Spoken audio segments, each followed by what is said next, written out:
ನಮಸ್ಕಾರ ವೀಕ್ಷಕರೇ, ನೀವು ನೋಡ್ತಾ ಇದ್ದೀರಾ TV Vikrama. To the point ಕಾರ್ಯಕ್ರಮಕ್ಕೆ ಸ್ವಾಗತ.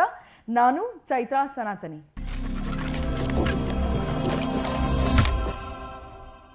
ವೀಕ್ಷಕರೇ, ಈ ದೇಶದಲ್ಲಿ ಎಲ್ಲೆಲ್ಲೆಲ್ಲ ಇನ್ಫ್ಲೂಯೆನ್ಸ್ ನಡೆಯುತ್ತೆ ನೋಡಿ.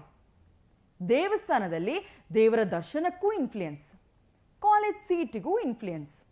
ಇದು ಬಿಡಿ, ಇನ್ನೊಂದು ದೊಡ್ಡ ದುರಂತ ಅಂತ ಕೋರ್ಟಲ್ಲಿ ಸೀನಿಯರ್ ಅಡ್ವೊಕೇಟ್ಗಳು ಬಂದರೆ ಅಲ್ಲೂ ಕೂಡ ಇನ್ಫ್ಲೂಯೆನ್ಸ್. ಅವರದ್ದೇ ಕೇಸ್ ಮೊದಲು ವಿಚಾರಣೆ ಆಗಬೇಕು ಅಂತ ಸುಪ್ರೀಂ ಕೋರ್ಟ್ ಈಗ ಒಂದು ಹೊಸ ಇತಿಹಾಸವನ್ನೇ ಬರೆದಿದೆ. ಚೀಫ್ ಜಸ್ಟಿಸ್ ಗವಾಯ್ ಅವರು ಮಾಡಿರೋ ಕೆಲಸವನ್ನ ಇದುವರೆಗೂ ಯಾವ ಜಡ್ಜ್ಗಳು ಕೂಡ ಮಾಡಿರಲಿಲ್ಲ. ಅಂತಹ ಕೆಲಸವನ್ನ ಮಾಡಿದ್ದಾರೆ. ಹಿಂದೆ ಜಸ್ಟಿಸ್ ಚಂದ್ರಚೂಡ್ ಅವರು ಈ ತರಹದ ಕೆಲಸ ಮಾಡೋದಕ್ಕೆ ಟ್ರೈ ಮಾಡಿದ್ರು, ಬಟ್ ಆಗಿರಲಿಲ್ಲ.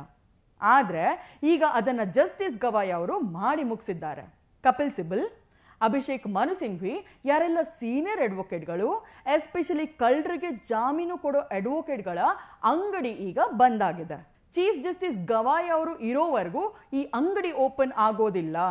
ಗವಾಯ್ ಅವರು ಏನ್ ಮಾಡಿದ್ದಾರೆ ಹಾಗಾದ್ರೆ ಅನ್ನೋದನ್ನ ಒಂದ್ಸರಿ ನೋಡೋಣ ಬನ್ನಿ. ಆಗಸ್ಟ್ 6ನೇ ತಾರೀಕು ಅಭಿಷೇಕ್ ಮನು ಸಿಂಘ್ವಿ ಅವರು ಗವಾಯ್ ಅವರ ಕೋರ್ಟ್ನಲ್ಲಿ ನಿಂತ್ಕೊಳ್ತಾರೆ ತುರ್ತು ಲೇಖನಕ್ಕಾಗಿ. ಆದರೆ ಚೀಫ್ ಜಸ್ಟಿಸ್ ಗವಾಯ್ ಅವರು ಅದನ್ನು ನಿರಾಕರಿಸಿ ಬಿಡ್ತಾರೆ. ಅಂದರೆ ಅಭಿಷೇಕ್ ಮನು ಸಿಂಘ್ವಿಯನ್ನ ಅಲ್ಲಿಂದ ಓಡಿಸಿ ಬಿಟ್ರು ಅಂತಾನೆ ಹೇಳ್ಬೋದು. ಇದರ ಜೊತೆ ಒಂದು ನಿಯಮವನ್ನು ಮಾಡ್ತಾರೆ. ನನ್ನ ಕೋರ್ಟ್ನಲ್ಲಿ ಇನ್ನು ಮುಂದೆ ಸೀನಿಯರ್ ಅಡ್ವೊಕೇಟ್ಗಳು ಅರ್ಜೆಂಟ್ ಮೆನ್ಷನಿಂಗ್ ಮಾಡೋ ಹಾಗಿಲ್ಲ ಅಂತ. ಅಂದರೆ ಇನ್ಮುಂದೆ ಮಧ್ಯದಲ್ಲಿ ನಾನು ಸೀನಿಯರ್ ಅಡ್ವೊಕೇಟ್, ನಮ್ಮ ಕೇಸನ್ನು ಹಿಯರಿಂಗ್ ಮಾಡಿ ಅಂತ ಹೇಳೋ ಹಾಗಿಲ್ಲ. ನಮ್ಮ ದೇಶದ ನ್ಯಾಯಾಲಯದಲ್ಲಿ ಏನಾಗಿತ್ತು ಇಷ್ಟು ದಿನ ನೋಡಿ.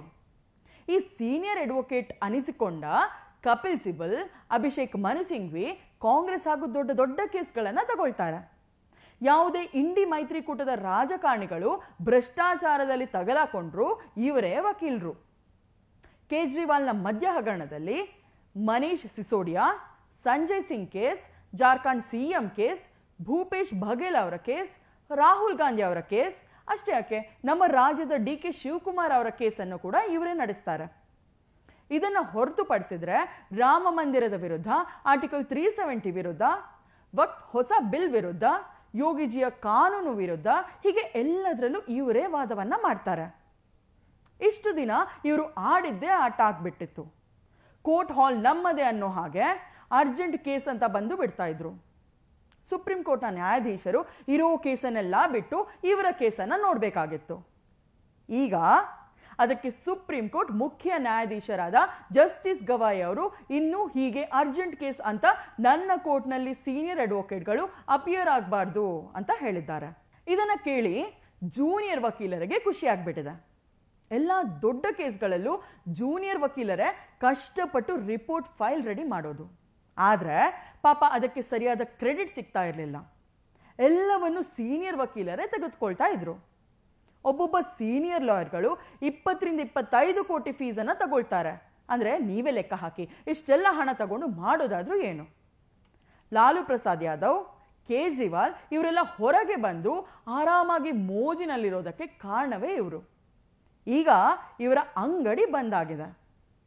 ಜಸ್ಟಿಸ್ ಗವಾಯ್ ಅವರು ಇನ್ನು ಕಪಿಲ್ ಸಿಬಲ್, ಅಭಿಷೇಕ್ ಮನು ಸಿಂಘ್ವಿ ಅವರ ಕೆಲಸ ಇನ್ನು ಮುಂದೆ ಜೂನಿಯರ್ಗಳೇ ಮಾಡಬೇಕು ಅಂತ ಹೇಳಿದ್ದಾರೆ.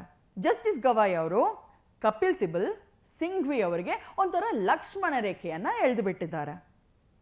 ಆಗಸ್ಟ್ 11ರಿಂದ ನ್ಯಾಯಾಲಯದಲ್ಲಿ ಎಮರ್ಜೆನ್ಸಿ ಮೆನ್ಷನಿಂಗ್ ಮಾಡೋ ಹಾಗಿಲ್ಲ ಅಂತ ಆದೇಶವನ್ನ ನೀಡಿದ್ದಾರೆ. ಇದರ ಲಾಭವನ್ನ ಈಗ ಜೂನಿಯರ್ ಅಡ್ವೊಕೇಟ್ ಪಡೆದುಕೊಳ್ಬಹುದು. ಸೊ ಈಗ ಸಿಬಲ್ ಮತ್ತು ಸಿಂಘ್ವಿ ತುಂಬ ತಲೆ ಕೆಡಿಸ್ಕೊಂಡು ಬಿಟ್ಟಿದ್ದಾರೆ. ದೊಡ್ಡ ದೊಡ್ಡ ನಾಯಕರನ್ನ ಅರೆಸ್ಟ್ ಮಾಡಬೇಕಾದ್ರೆ ಓಡ್ತಾ ಇದ್ರು.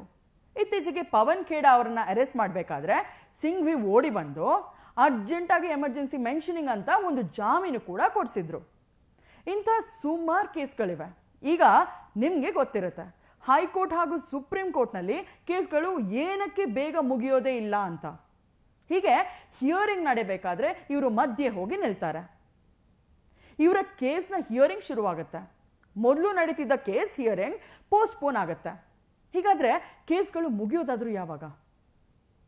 ಜೂನಿಯರ್ ವಕೀಲರು ನಾವು ವಕೀಲರಲ್ವಾ, ನಮ್ಮ ಕೇಸ್ ಮಧ್ಯೆ ಅವರ ಕೇಸ್ ಹಿಯರಿಂಗ್ ಶುರು ಮಾಡ್ತೀರಾ? ನಮಗೆ ಮರ್ಯಾದೆ ಇಲ್ವಾ ಅಂತ ಕೇಳ್ತಾ ಇದ್ರು.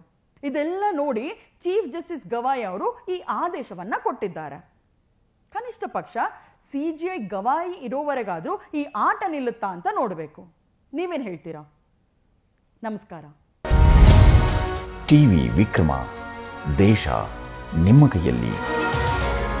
ಈ ಕಾರ್ಯಕ್ರಮ ನಿಮಗೆ ಇಷ್ಟ ಆಗಿದ್ದಲ್ಲಿ ಲೈಕ್, ಶೇರ್ ಹಾಗೂ ಕಮೆಂಟ್ ಮಾಡಿ. ಟಿವಿ ವಿಕ್ರಮದ ಕಾರ್ಯಕ್ರಮಗಳನ್ನು ನಿರಂತರವಾಗಿ ವೀಕ್ಷಿಸಲು ಸಬ್ಸ್ಕ್ರೈಬ್ ಮಾಡಿ, ಬೆಲ್ ಐಕನ್ ಒತ್ತಿ.